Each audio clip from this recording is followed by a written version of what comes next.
परम पूज्य प्रातस्मरणीय श्री गुरु अंगद देव जी महाराज का जन्म हरी के नामक गांव में, जो कि फिरोजपुर पंजाब में आता है, वहाँ वैशाख वदी पड़वा को संवत 1561 में हुआ।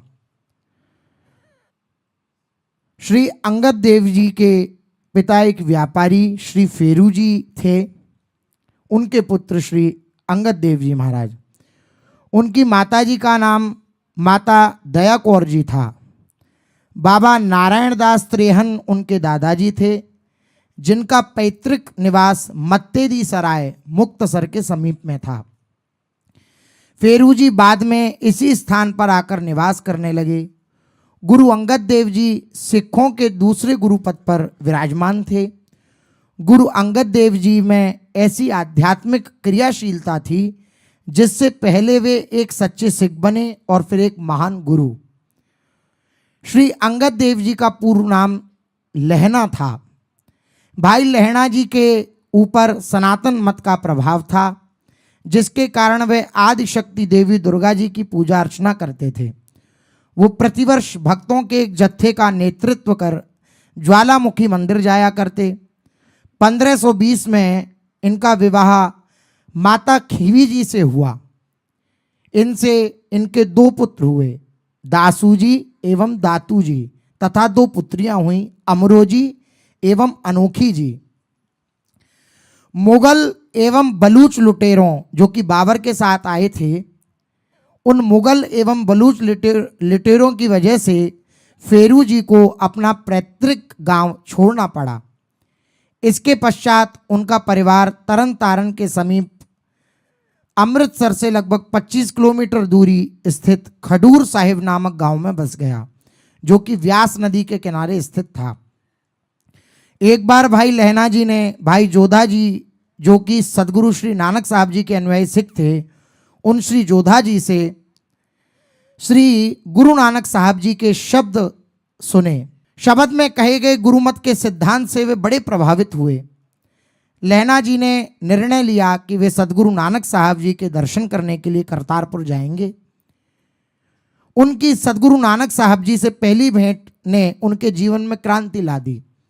सदगुरु नानक साहब ने उन्हें आदि शक्ति या हुक्म का भेद समझाया और कहा कि उस परमात्मा की प्राप्ति सिर्फ अपने अंदर के आनंद से ही की जा सकती है। सदगुरु नानक साहब से भाई लहना जी ने आत्मज्ञान लिया, जिसने उन्हें पूर्ण रूप से बदल दिया। वो सदगुरु नानक साहब जी की विचारधारा के सिख बन गए एवं करतारपुर में निवास करने लगे। 4 प्रमुख शिष्यों में श्री सदगुरु नानक साहब के 4 प्रमुख शिष्यों में श्री भाई लहना जी भी थे। वे सदगुरु नानक साहब जी के अनन्य सिख थे। सदगुरु नानक देव जी के महान एवं पवित्र सिद्धांत के प्रति उनकी महान भक्ति और ज्ञान को देखते हुए सदगुरु नानक साहब जी ने 7 सितंबर 1539 को गुरु पद प्रदान किया और गुरुमत के प्रचार का जिम्मा सौंपा। गुरु साहिब ने उन्हें एक नया नाम दिया, अंगद, गुरु अंगद साहिब। उन्होंने गुरु साहिब की सेवा में 6 से 7 वर्ष करतारपुर में बिताए। 2 अक्टूबर 1539 को गुरु नानक साहब जी को अंतर्ध्यान होने के पश्चात गुरु अंगद साहिब करतारपुर छोड़कर खडूर साहिब गांव गोविंदवाल के समीप चले गए। उन्होंने गुरु नानक साहब जी के विचारों को दोनों ही रूप में, लिखित एवं भावनात्मक रूप में प्रचारित किया। विभिन्न मतावलंबियों, मतों, पंथों, संप्रदायों के योगी एवं संतों से उन्होंने आध्यात्म के विषय में गहन वार्तालाप किया। गुरु अंगद साहिब ने बच्चों की शिक्षा में विशेष रुचि ली। उन्होंने विद्यालय व साहित्य केंद्रों की स्थापना की। नव युवकों के लिए उन्होंने मल्ल अखाड़े की प्रथा शुरू करी, जहां पर शारीरिक ही नहीं अपितु आध्यात्मिक नैपुण्यता भी प्राप्त होती थी। उन्होंने भाई बालाजी से गुरु नानक साहब जी के जीवन के तथ्यों के बारे में जाना एवं गुरु नानक साहब जी की जीवनी लिखी। उन्होंने 63 श्लोकों की रचना की, जो श्री गुरु ग्रंथ साहिब जी में विराजमान हैं। गुरु अंगद साहिब जी ने गुरु नानक साहब जी द्वारा स्थापित सभी महत्वपूर्ण स्थानों एवं केंद्रों का दौरा किया एवं सिख धर्म के सिद्धांत का प्रचार किया। गुरु अंगद देव जी ने समस्त विश्व को ये सिद्धांत दिया, मानवता की निष्काम सेवा, निस्वार्थ सेवा करना, ईश्वर की इच्छा के प्रति पूर्ण समर्पण, प्रदर्शनवाद और पाखंड की अस्वीकृति। गुरु अंगद देव जी का कहना था कि जो महापुरुष शाश्वत भगवान का ध्यान करते हैं, जो निर्भय हैं और सर्वव्यापी हैं, वे न केवल स्वयं मुक्त होते हैं बल्कि वे अन्य लोगों को भी इस भ्रम के जाल से बचाते हैं। गुरु अंगद देव जी केवल अपने अनुयायियों की ही नहीं बल्कि संपूर्ण मानव जाति की सेवा और भलाई में विश्वास करते।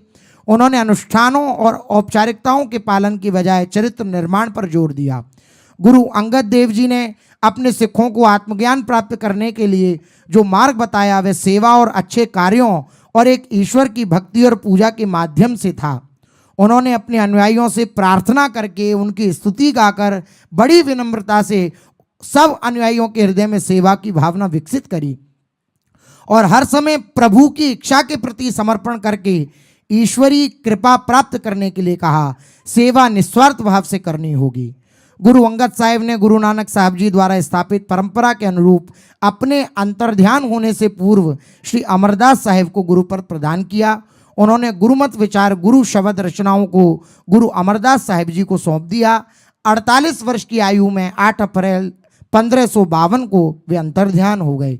उनके जीवन का सार उनकी दिव्य वाणी में स्पष्ट झलकता है। वाणी जी जो पूज्य श्री गुरु अंगद देव जी की है, अर्थ तो इसमें नहीं है, भाव के द्वारा ही समझा जा सकता है। ये वाणी हमारे कान में पड़ेगी तो हमारे हृदय की मलिनता नष्ट करेगी। अर्थ तो गुरुजन हृदय में बैठकर प्रकाशित करते हैं। जिसु प्यारे शिव ने हूँ तिसु आगे मरि चलिए, धिगु जीवन संसार ताके पाछे जीवना, जो सिर साई ना निवै सो सिर दीजय डारी, नानक जिस पिंजर मही बिरह नहीं सो पिंजर ले जारी। परम गुरु श्री नानक जी की ही छाप करके श्री गुरु अंगद देव जी अपनी वाणी में लिखते हैं, जिसु प्यारे शिव नेहू तिस आगे मरि चलिए। बोले जो अपने प्रिय से प्रेम करता है उसी का जीवन सार्थक है।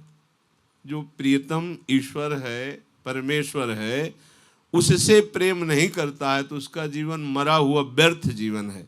धिगु जीवन संसार ताके पाछे जीवना, जो शरीर और शरीर संबंधियों के राग में फंसकर अपना जीवन व्यतीत कर रहा है, धिक्कार है उसका जीवन जो परमेश्वर से ईश्वर से विमुख है।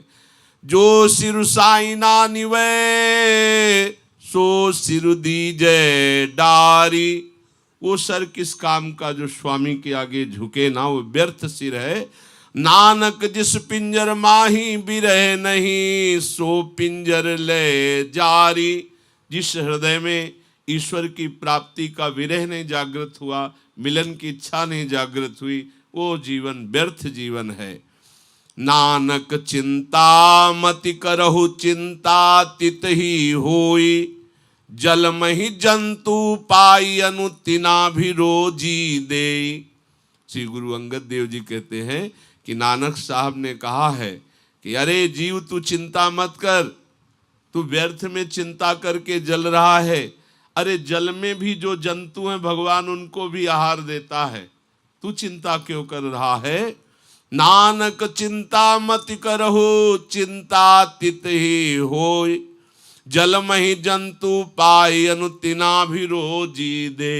तुम चिंता करो परमेश्वर के चिंतन की, ईश्वर के चिंतन की, वो तुम्हारे योगक्षेम का वहन स्वयं करेगा। वो जल जंतुओं में, वायु में उड़ने वालों को भी, पृथ्वी में सबको देता है। औथे हट न चलई ना को किरस करे, सौदा मूल न होई ना को ले न दे। जिया का आधार जिय खाना एहु करे, बिच उपाय साईरा तिना विसार करे।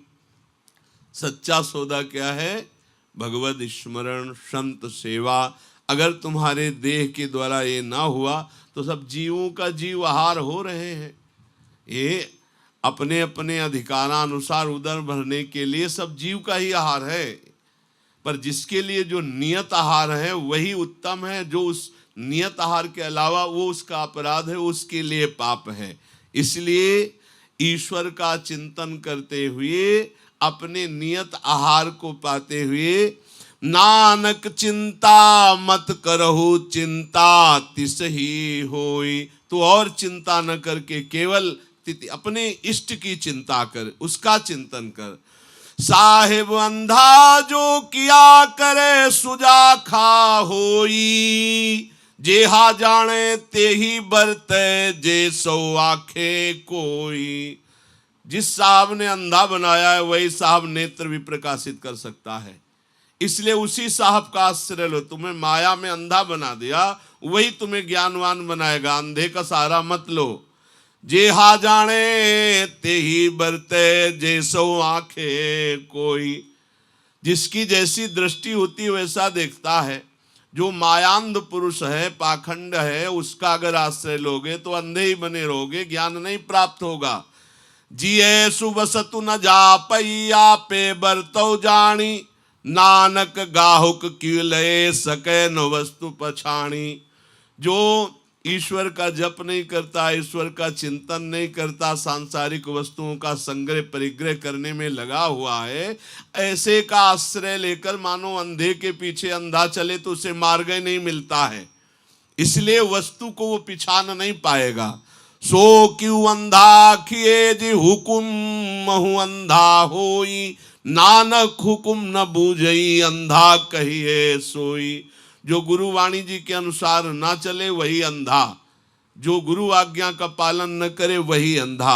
सो क्यों अंधा आखिए जे हुकुम हूँ अंधा होई। नानक हुकुम न बूझई अंधा कहिए सोई। अंधे कह राही दसिए अंधा होई सुजाई। होई सुजा खा नानका सो क्यों उजड़ी पाई। यदि अंधे के पीछे चलेगा तो अंधा ही होगा, और जो अंधे के पीछे अंधा चलेगा वो दोनों गिरेंगे, जाके अंधे कुएं में ही गिरेंगे। सुजाखा वो नेत्र वाला नहीं, उसे ज्ञान नहीं प्राप्त हुआ। कोई ज्ञान प्राप्त महापुरुष का आश्रय ले तो मार्ग उजाला प्रकाश हो जाएगा और वो परमेश्वर को प्राप्त कर लेगा। अंधे ही नाखियनी जिन मुख लोयण नाही। अंधे से ही नानका खसमऊ गुत्थे जाही। जो अपने प्रीतम को, अपने प्यारे को नहीं पहचानता है वो अंधा ही है। मैं मेरा तय तेरा देखना ये सब अंधापन है। सर्वत्र एक अपना परमात्मा, अपना प्रीतम रमा हुआ है। रत्ना केरी गूथली रत्नी खोली आई। बखरते बण जारियां दुहा रही समाई। बोले रत्नों की थैली खोल दी है तो कोई जौहरी पहचान सकता है, गंवार तो पहचान नहीं पाएगा, वो साधारण कांच समझेगा। जिन गुण पले नानका माणक बड़ जही सेई। रत्ना सार न जाणई अंधे बतई लोई। बोले जो जौहरी है, जो पहचान जानने वाला है, वही मणियों की, रत्नों की पहचान जानता है। ऐसे ही जो मायांध जन है वो गुरु वाणी को नहीं समझ पाएंगे, वो महापुरुषों की बात का अनुसरण नहीं कर पाएंगे। कोई जौहरी ही जैसे रतन पहचान पाता है, ऐसे ही कोई संत महापुरुषों का आश्रय सेवा करने वाला ही वाणी का भाव समझ सकता है। नानक अंधा होई के रतनु परखण जाई। रत्ना सार न जाणई आवे आप लखाई। बोले कोई अंधा अगर रत्न परखने जाए तो परख नहीं पाएगा, वो अपनी केवल अनुमान की बात कहेगा। ऐसे गुरु वाणी जी, संत वाणी जी को केवल कोई ज्ञान से, विवेक से ही जान सकता है, अपनी बुद्धि से नहीं। ज्ञान विवेक के गुरुजनों की आराधना से प्राप्त होता है। जपु जपु सब कुछ मनिए अवरिकारा सभी बाद। नानक मनिया मनिए बुझिए गुरु प्रसाद। कह रहे बस आखिरी बातें है, नाम जप करो, नाम जप करो। मन रूपी मनका से नाम जप करो, अर्थात बार बार मन में अपने इष्ट का नाम जपो। जो गुरु प्रसाद से प्राप्त हुआ है सब कुछ प्राप्त हो जाएगा। जपु जपु सब किछु मनिए, अवरिकारा सब बात, और सब बेकार है। यदि नाम जप नहीं हो रहा तो सब व्यर्थ है। जपु जपु सब किछु मनिए, अवरिकारा सब बात, नानक मनिया मनिए, बुझिए गुरु प्रसाद। गुरु प्रसाद से सब कुछ ज्ञान हो जाएगा। बस मन रूपी मनका से हर समय नाम जप करते रहिए। इन महान पुरुषों ने सदैव अपने प्राणों की बाजी लगाकर धर्म की रक्षा की और चराचर जगत का परम मंगल हो, इसलिए सार वस्तु छान कर निकाली नाम। जो जितना नाम अंदर अंदर जपेगा गुरु प्रसाद से, उतने ही वो माया मुक्त हो जाएगा, उतने वो परमात्मा आनंद को प्राप्त होगा। इसलिए इन सब महागुरुजनों के चरणों की वंदना करके हम यही आशा करते हैं, यही आकांक्षा करते हैं कि यत् किंचित हमें नाम में विश्वास हो जाए, नाम में प्रीति हो जाए और हम निरंतर नाम जप करते रहें। परम पूज्य प्रातः स्मरणीय श्री गुरु अंगद जी महाराज की जय। जय श्री राधे।